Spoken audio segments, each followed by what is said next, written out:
Greetings, my loves. My name is Jasmine Brantley of Inspire Me Jazzy, as well as the fabulous ladies of Inspire Me Jazzy. And for those of you who may not be aware, collectively we are diving into a Bible reading plan entitled I Declare War, a biblical study on spiritual warfare. And in this plan, we are dealing specifically with biblically supported spirits.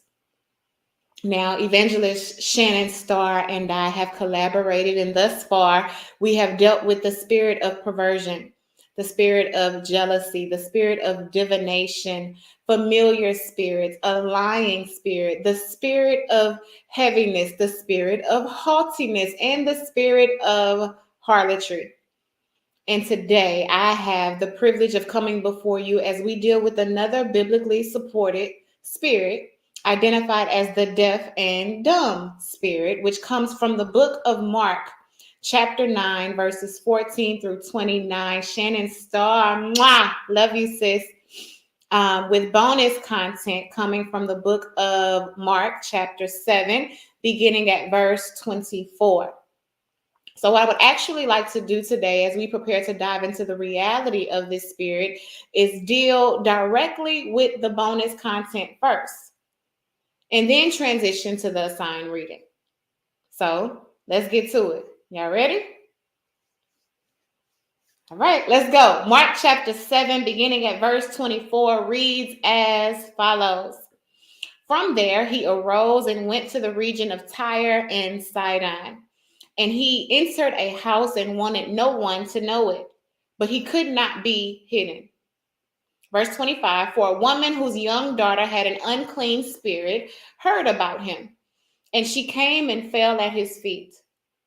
The woman was a Greek, a Syro-Phoenician by birth, and she kept asking him to cast the demon out of her daughter. Now, I want to make sure that we make this connection, right? The text tells us that this woman's daughter had an unclean spirit. And then we see a couple of verses below that this same spirit is referred to by the woman as a demon. Okay, the word demon in the Greek refers to an evil spirit, a messenger or minister of the devil. To minister is to meet the needs of someone. So, an evil spirit or an unclean spirit, a demonic spirit, is a spirit that meets the needs of the devil. Hear me. If you look at Matthew's version of this same account, the daughter is described as being severely or miserably demon possessed. And the Greek word used here means to be under the power of a demon.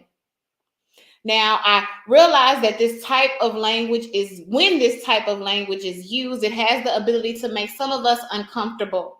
And I get that. But as much as the Bible deals with this, as much as Jesus dealt with this during his ministry, I truly believe that I personally would be out of order if I did not. So walk with me, please, because the goal is to bring about education without doing so in a way that pushes you away when you are already unfamiliar and or uncomfortable with this based on your personal history or personal experiences with it. Okay, so back to the text. What we have is a woman who is not in covenant relationship with God, not considered to be one of God's chosen people. She is a Gentile woman. And this woman has a daughter with an unclean demonic spirit, and she is continuously asking Jesus to cast out, to drive out, to send out this demon accordingly. Verse 27. But Jesus said to her, let the children be filled first, for it is not good to take the children's bread and throw it to the little dogs. Now, first, I want to speak to the fact that I don't believe that this metaphor was used to insult this woman, right? However, I do believe that it was meant to make a clear distinction between the children of God and those who were not in covenant relationship with God. So let's look at this. Jesus says, listen, let the children be filled, satisfied, fed first, for it is not good to take the children's bread and throw it to the little dogs. Don't miss this. This woman is asking Jesus to deliver her daughter from a demonic spirit. Jesus says, listen, it's not good to take the children's bread and give it away. This says to me that deliverance rightfully belongs to, hear me, the children of God. So some of you may have heard me praying in the past when assisting with deliverance, and you may have heard me make this declaration that deliverance is the children's bread. A child of God has a right to experience deliverance, not because we are perfect, but because we are his. Because we are in covenant relationship with God, deliverance is our portion. So this is something to keep in mind as a child of God, that deliverance is your bread. Because of who you belong to, you have a right to come out of some stuff. You have a right to be free. You have a right to be delivered from the influence of the evil one. Again, not because you have it all together, not because you deserve it, not because you earned it, but because you belong to God. You are a child of God, and deliverance is the children's bread. So in deliverance and warfare, it's important to make these declarations to remind the enemy of who you belong to remind the enemy that you know your rights as a child of God, to remind the enemy that deliverance is your portion in the name of Jesus. Back to the text. Jesus says in so many words, baby, this not for you.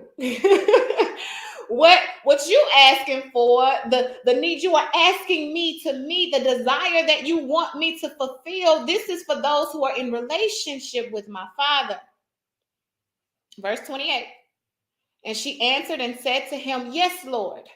Yet even the little dogs under the table eat from the children's crumbs. Listen, in so many words, this woman says, I hear you. Like, I agree with you. I'm not taking anything away from what you are saying, but all I need is a crumb.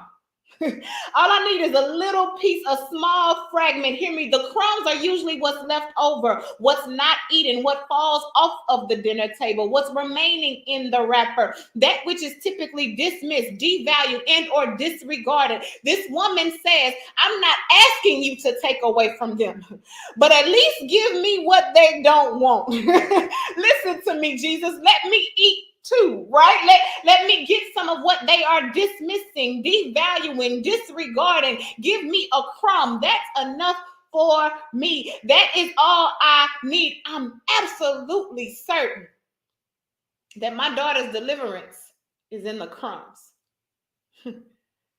Verse 29. Then he said to her, for this saying, go your way.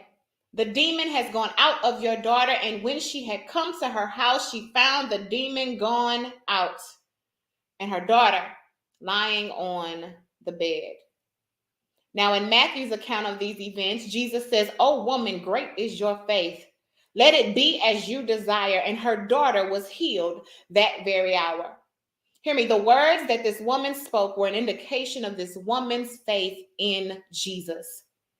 This woman's faith in Jesus allowed her to receive the desire of her heart that very hour. Don't miss this. Because of this woman's faith in Jesus, what didn't naturally belong to her nor her daughter became her portion, solely because of her faith.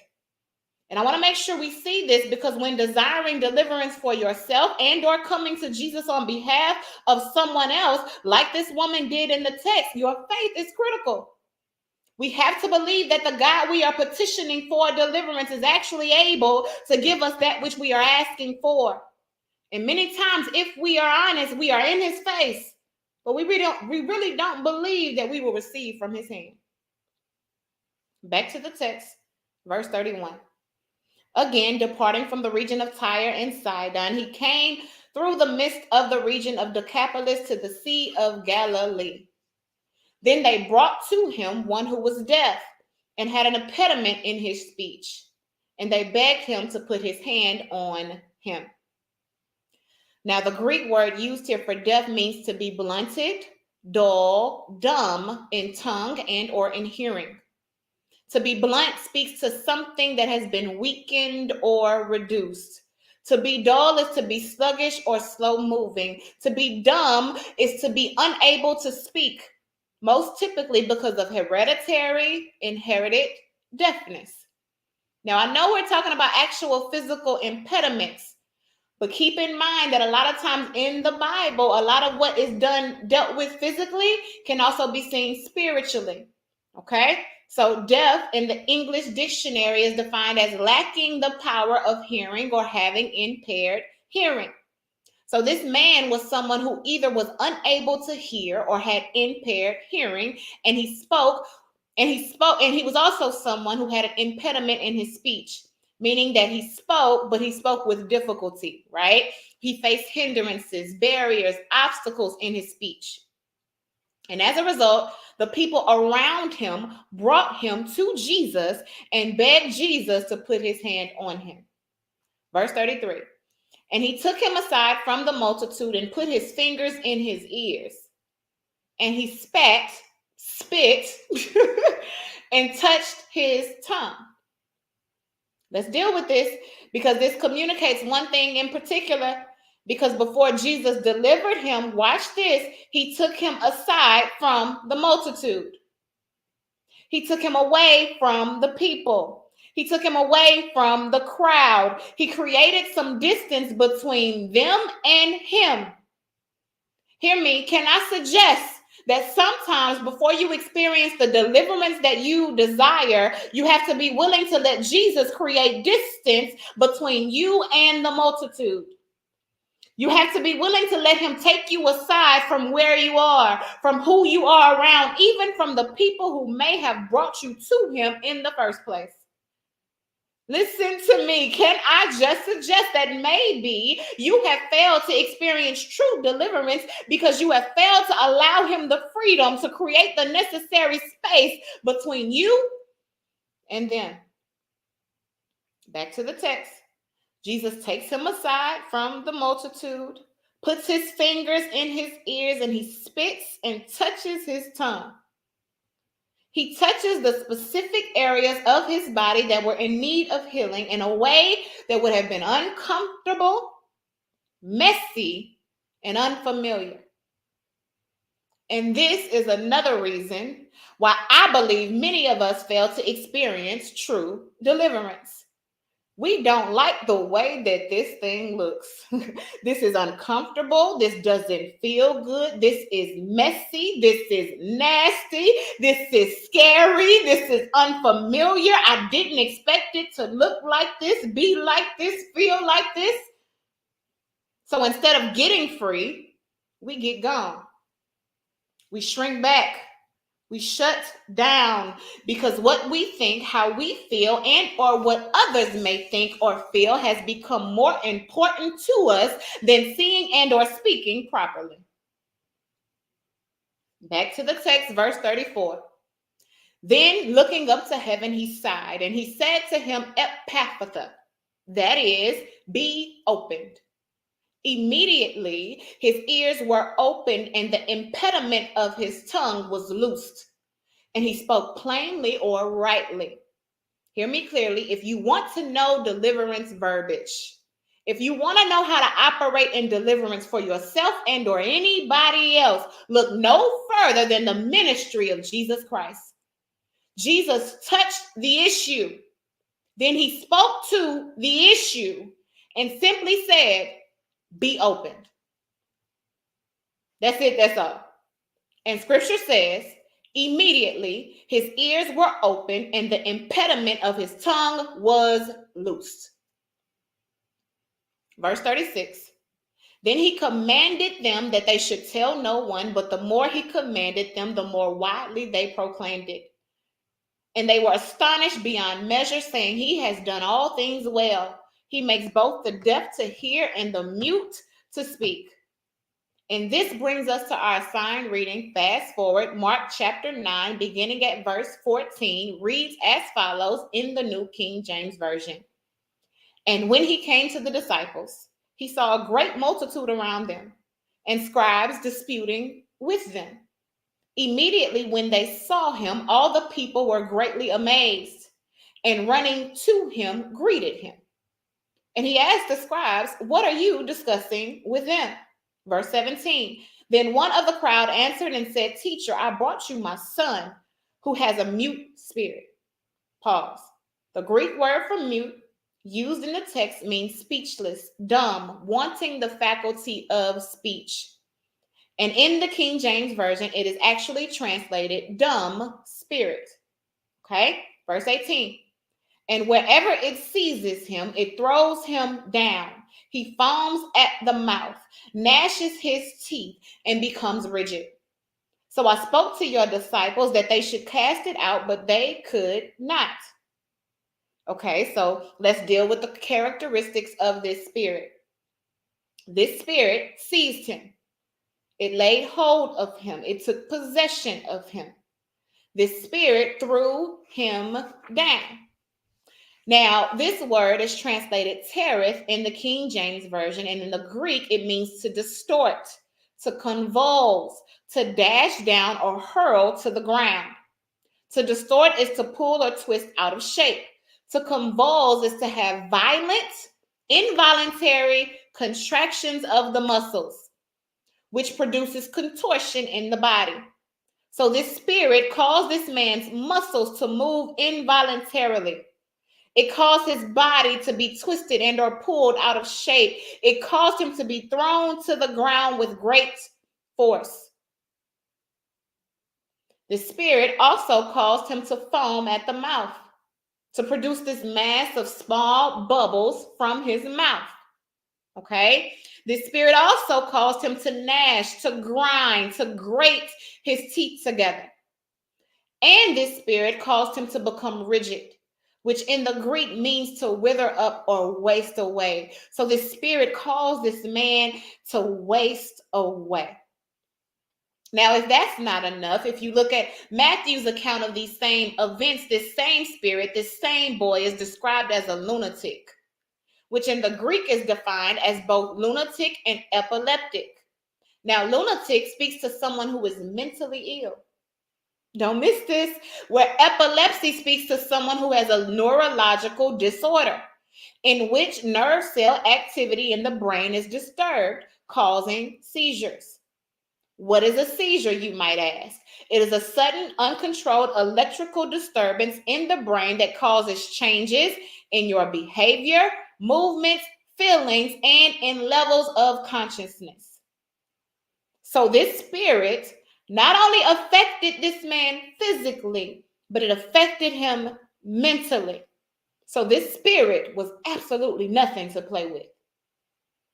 And I really want to make sure that we see this so that we can identify the fruits of unclean demonic spirits in a person. So the text says that the man spoke to his disciples concerning casting out this demon, but they were unsuccessful at doing so. Verse 19, he answered him and said, O faithless generation, how long shall I be with you? How long shall I bear with you? Bring him to me. Again, making a direct connection between what? Faith and deliverance. Verse 20. Then they brought him to him, and when he saw him, immediately the spirit convulsed him, and he fell on the ground and wallowed, foaming at the mouth. Hear me, this spirit saw Jesus and started tearing this man up. As he began to experience convulsions, he fell to the ground, wallowing, rolling, and foaming at the mouth. Hear me, this says to me that if we are really operating in the authority and the power that is within us, if the power of the living God really rests upon us, then sometimes we too should find ourselves in some places and some spaces where a person will lay eyes on us and their demons may begin to act up and make their presence known. Does your presence irritate demons? Verse 21. So he, referring to Jesus, asked his father, how long has this been happening to him? And he said, from childhood. And often he has thrown him both into the fire and into the water to destroy him. But if you can do anything, hear me, but if you, talking to Jesus, but if you can do anything, have compassion on us and help us. Verse 23, Jesus said to him, If you can believe, all things are possible to him who believes. Again, a direct connection between faith and deliverance. Verse 24. Immediately, the father of the child cried out and said with tears, Lord, I believe. Help my unbelief. Verse 25. When Jesus saw that the people came running together, he rebuked the unclean spirit, saying to it, deaf and dumb spirit, I command you, come out of him and enter him no more. Don't miss this. Jesus rebuked the spirit by speaking to the spirit. He calls the spirit by name, deaf and dumb spirit. And then he releases a command. He gives an authoritative order to the spirit. He says, come out of him and enter him no more. So in other words, leave and don't you come back. You are the weakest link. Goodbye. You hear me? Verse 26. Then the spirit cried out, convulsed him greatly, and came out of him. And he became as one dead, so that many said, he is dead. Now, this is important so that we know sometimes, not all of the times, what it can look like for a foul, unclean, demonic spirit to actually leave a person's body. Hear me. This is what happens. As the spirit is leaving, the spirit cries out. He spoke with a loud voice. He made a loud sound. The spirit also convulsed him, shook him uncontrollably, violently. And then the spirit came out of him. But don't miss this. After the spirit came out of him, the man looked as if he was dead. He looked lifeless, right? Verse 27. And I'm going to close right here. It reads, but Jesus took him by the hand and lifted him up, and he arose. Hear me. After this spirit had been cast out of this man, he needed a touch from Jesus. He needed Jesus to lift him up. Hear me. It is not enough for spirits to leave you, for spirits to be driven away, for spirits to be driven out. Immediately following, bruh, sis, you need a touch from Jesus. You need the strength of Jesus.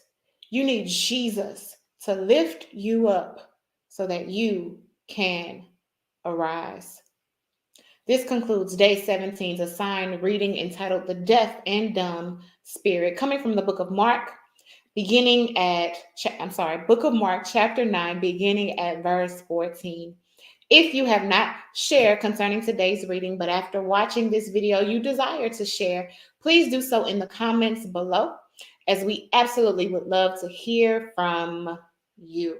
Remember, you never know who you might serve as a blessing to by sharing your thoughts with us.